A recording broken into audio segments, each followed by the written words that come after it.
con sabor a evangelio. En aquel tiempo solían acercarse a Jesús los publicanos y los pecadores a escucharle. Y los fariseos y los escribas murmuraban entre ellos: Ese acoge a los pecadores y come con ellos. Jesús les dijo esta parábola: Si uno de vosotros tiene 100 ovejas y se le pierde una, ¿no deja las 99 en el campo y va tras la descarriada hasta que la encuentra? Y cuando la encuentra se la carga sobre los hombros muy contento, y al llegar a casa reúne a los amigos y a los vecinos para decirles: Felicitadme, he encontrado la oveja que se me había perdido. Os digo que así también habrá más alegría en el cielo por un solo pecador que se convierta, que por 99 justos que no necesitan convertirse. Y si una mujer tiene 10 monedas y se le pierde una, no enciende una lámpara y barre la casa y busca con cuidado hasta que la encuentra. Y cuando la encuentra, reúne a las amigas y a las vecinas para decirles: Felicitadme, he encontrado la moneda que se me había perdido. Os digo que la misma alegría habrá entre los ángeles de Dios por un solo pecador que se convierta. Vamos con sabor evangelio. Es muy interesante pues auscultar un poco los significados etimológicos de las palabras. Y por ejemplo, voy a hablar del pecado, pero espero que me escuches con atención y que esto te haga bien y esto te dé claridades. Y hablar del pecado no con el ánimo de moralizar la propuesta de Jesús, de ninguna manera, todo lo contrario, se trata de existencializarla, pero reconocer que el pecado es una realidad operante en la vida de nosotros los humanos. No está bien decir que todo es pecado, me parece una locura, y tampoco está bien decir que nada es pecado, eso es otro despropósito. Yo creo que hay que buscar el equilibrio. En hebreo, por ejemplo, pecar es olvidar. Y por eso los hebreos se ponían manillas y balacas. Y esas manillas, esas balacas, tenían allí los mandatos de Dios. ¿Para qué? Para que no se les olvidara. Porque cuando se nos olvida Dios, pues pecamos contra Dios. Cuando nos olvidamos de nosotros mismos, pecamos contra nosotros mismos. Y cuando se nos olvida el otro, pecamos contra el otro. Y cuando se nos olvida este paraíso que nos dieron, que infortunadamente olvidamos que teníamos que administrarlo como paraíso, lo convertimos en un basurero y por supuesto pecamos contra la naturaleza, contra la creación, contra esta obra magnífica del Dios creador. En griego, pecar es no darle al blanco, y eso también tiene su significado profundo, y es reconocer que muchas veces nosotros vamos por la vida disparando en regadera y entonces atendemos a tantas cosas y se nos olvida lo esencial. Por eso Jesús solía decir: buscad el reino de Dios y su justicia y lo demás se os dará por añadidura. Cuando uno está tan pendiente de la añadidura, por supuesto peca, porque entonces no le da al blanco, no le da lo esencial. Solemos decir que vamos tras lo urgente y olvidamos lo importante. Y en el latín, bueno, significa falta, acción culpable. Es muy bonito en el Evangelio de Juan, en el capítulo 8, en el verso 7, estamos en el pasaje de la mujer adúltera.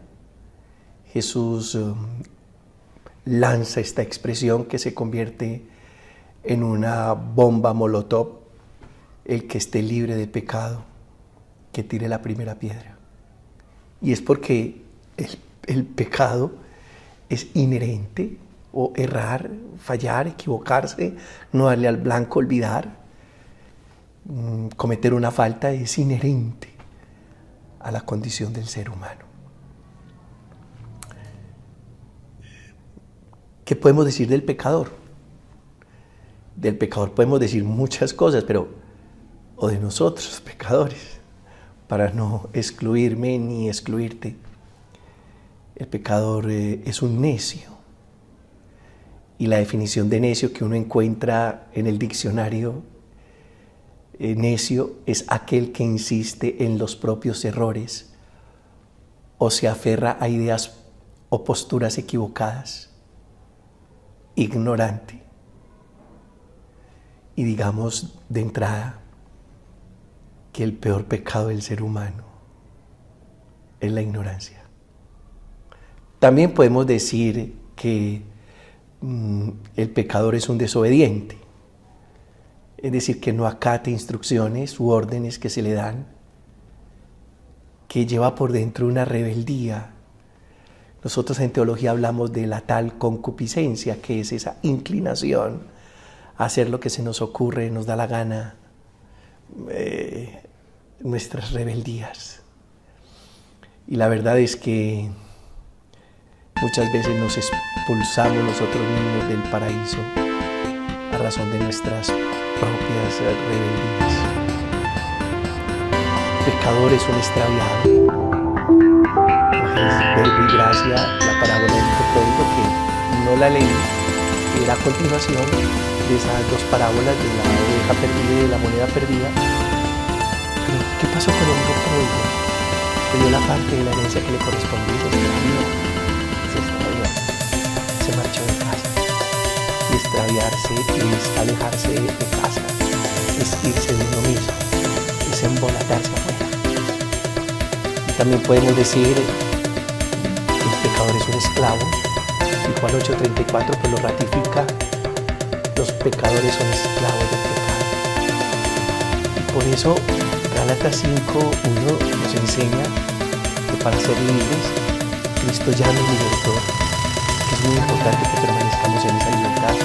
Todo pecado se convierte en una esclavitud, y una esclavitud que desdice de nuestra dignidad y de nuestra identidad de Dios. La virtud no esclaviza, el vicio esclaviza, el pecado suele esclavizarnos. Quinto, el pecador es un malicioso, y la definición de malicioso es malvado, malintencionado. Hay una palabra en 1 Corintios 5:8 que dice: así que celebremos la fiesta no con la vieja levadura ni con la levadura de malicia o de maldad, sino con panes sin levadura de sinceridad y de verdad. Esa levadura de la que habla Jesús en algunos pasajes de los evangelios se refiere a la malicia, al pecado. Sexto, el pecador es un ciego. Está en el camino de la muerte y de la destrucción. Y dice Lucas 6:39 en labios de Jesús que un ciego no puede guiar a otro ciego. Y yo creo que el pecado es ausencia de luz en tu vida. Y si sabemos que Jesús es la luz del mundo, entonces tenemos que decir que el pecado es ausencia de Jesús en la vida. Y 7, el pecador es un transgresor. 1 Juan 3:4, los pecadores son aquellos que han roto la ley de Dios, que nos vamos de frente contra los mandatos y decretos de Dios y hemos perdido el temor de Dios. Bueno, hay algunos textos bíblicos que nos pueden iluminar, gozándonos este mes de septiembre, que es el mes de la Sagrada Escritura. Digamos, en 2 Crónicas 7:14, si mi pueblo que lleva mi nombre se humilla y ora y me busca y abandona su mala conducta, yo lo escucharé desde el cielo, perdonaré su pecado y restauraré su tierra. O sea que hay que clamar a Dios para que recibamos el perdón. Y luego en Proverbios 28:13 dice: quien encubre su pecado jamás prospera, quien lo confiesa y lo deja, halla perdón. Y hay una promesa, que si confesamos nuestros pecados, recibiremos el perdón de Dios. Y en Hechos 3:19, por tanto, para que sean borrados sus pecados, arrepiéntanse y vuelvan a Dios. Es un proceso de conversión a fin de que vengan tiempos de descanso de parte del Señor. Y cuando uno cambia de dirección y le vuelve el rostro a Dios y toma la dirección que el Señor quiere, hay descanso, para que vengan tiempos de descanso de parte del Señor. Y en 2 de Pedro 3:9 dice, el Señor no tarda en cumplir su promesa, según entienden algunos la tardanza. Más bien, Él tiene paciencia con ustedes porque no quiere que nadie perezca, sino que todos se arrepientan. Y en el Evangelio perfectamente escuchamos, Dios quiere que todos los hombres se salven y lleguen al conocimiento de la verdad. Al conocimiento de la verdad. Y ese es el primer punto, pues ahondar y poner estos textos en el escenario de este con sabor a evangelio. El segundo punto es enseñarte que todo pecado tiene una repercusión negativa en tu vida, tarde o temprano. Que hay delitos que prescriben según las leyes de las naciones, pero el pecado no prescribe. El pecado está ahí. Y hasta cuando no lo confesemos, no somos absueltos de ese pecado. Ahora, todo pecado tiene una repercusión negativa, tarde o temprano. El pecado no sabe hacer bien, el pecado solo sabe hacer daño. Y uno pudiera pensar, pero eso fue hace mucho tiempo que sucedió. Todo pecado tiene una repercusión negativa, tarde o temprano. Por eso, cuida tu corazón, cuida tu alma para Dios, cuida tu vida. Tercero, todo pecado grande y grave comienza pequeño. Todo comenzó con un malestar, se convirtió en un desazón, después pasó a una ira, esa ira pasó a un asesinato. Por eso el pecado no comienza grave y grande, porque el mal no tiene afán. Todo pecado grande y grave comienza pequeño.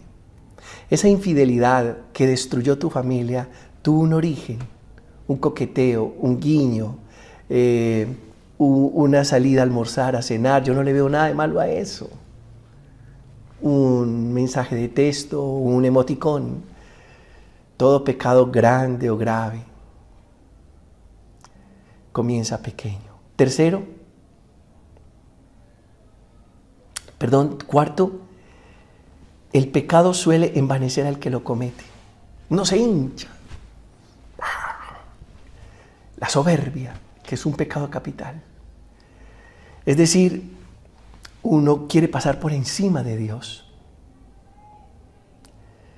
Y eso pasó con Sansón, y eso pasó con Salomón. Se creyeron por encima de la ley e invulnerables, pero el pecado suele engañar a sus víctimas. Quinto, el pecado daña todo lo mejor que tenemos. Daña la salud, daña la vida, daña nuestra relación con Dios, daña nuestra familia, daña la sociedad, daña lo mejor que tenemos, lo destruye. El pecado daña a los niños, es lo mejor que tenemos. El pecado daña a los jóvenes, es lo mejor que tenemos. El pecado daña a los hogares, es lo mejor que tenemos. El pecado es dañino. Sexto, por nuestras propias fuerzas no somos capaces de apartarnos del pecado. Seguimos siendo prisioneros. Porque cuando caemos en el pecado, terminamos a voluntad del mismo pecado. El apóstol Pablo decía en su dilema, Romanos capítulo 7, porque no hago el bien que quiero y termino haciendo el mal que no quiero. Y por eso 7, Cristo es la solución para todos tus pecados. Vivió una vida de victoria sobre el pecado. Nunca nadie pudo persuadirlo de pecado. Venció la tentación y mató el pecado en la cruz para darle la razón a Dios y al amor. Así que si tú estás viviendo una experiencia de pecado, con todo esto que te he dicho seguramente te has identificado, pero no nos quedemos ahí en esa cosa, en esa condición tan áspera y tan difícil. Déjame decirte esto: Cristo es la solución. Arrepiéntete, confiesa tu pecado, póstrate a los pies de la cruz y dile que cambie tu vida, que rompa tus cadenas, que te abra la prisión, que te saque de tu esclavitud y que reconstruya tu existencia. Yo te bendigo en el Padre, en el Hijo y en el Espíritu Santo. Esto es Con Sabor a Evangelio.